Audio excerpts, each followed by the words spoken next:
here in Papua New Guinea. We have many, many places, and increasingly the places that we have yet to reach are the more remote places. But these more remote locations, they still have yet to hear. And really the only way to get in there is by using a helicopter, or just knowing that it might take you 3-5 days, depending on the location, to be able to get in and out. Forget supplies and anything heavy and so on if you don't have a way to carry it in and out. There's medical needs, there's supplies that need to be brought in, and the only way in some of these instances for that to happen is through the use of our helicopter. Aviation is a tremendous tool. As we apply it to missions, it enables the folks to get in and out of extremely remote locations very quickly. For these folks not to just survive, not to just scrape by, but to thrive in the ministry, for them to be there, engaged with the people, to be supplied with what they need, to be connected with their families, to have consultants who've done this before come in and sit down with them and the folks that they're working with, and make sure that the work is going forward well, and if they have questions in their translation and their teaching, to be able to bring those resources in to keep them moving forward is just really important.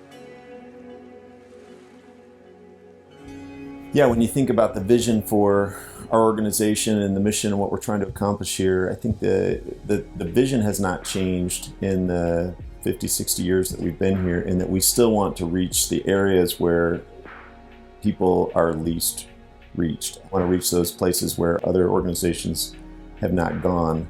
A lot of times early on, we start off with a helicopter allocation just because that is the quickest way to get boots on the ground. And so almost all of our new works start off as helicopter works.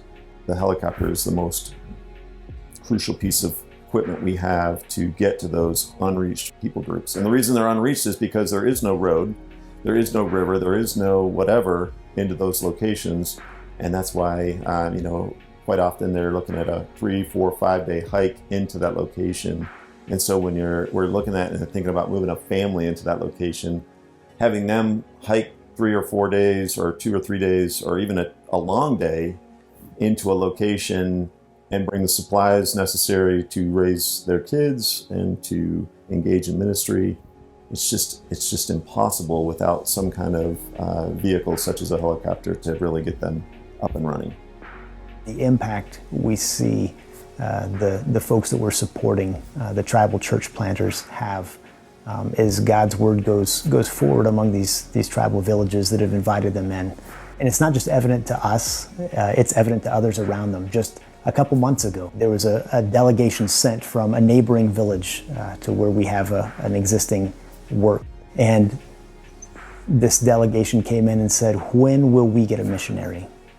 They said, "We are dying and we need what you have." And here's the deal: if we don't take the opportunity to get in there and to meet that felt need that this people group is expressing, there are lots of other false teachers, lots of other gold companies, lots of other different things that are going to seize that opportunity. And you go back to some of those places in 5 years and really the door is no longer open, it's no longer available to us. So to us, there's this constant sense of urgency that when the door seems to be opening, we want to have the tools necessary to go through that door and establish a work and get our boots on the ground, get our people learning language and culture so that church can be established.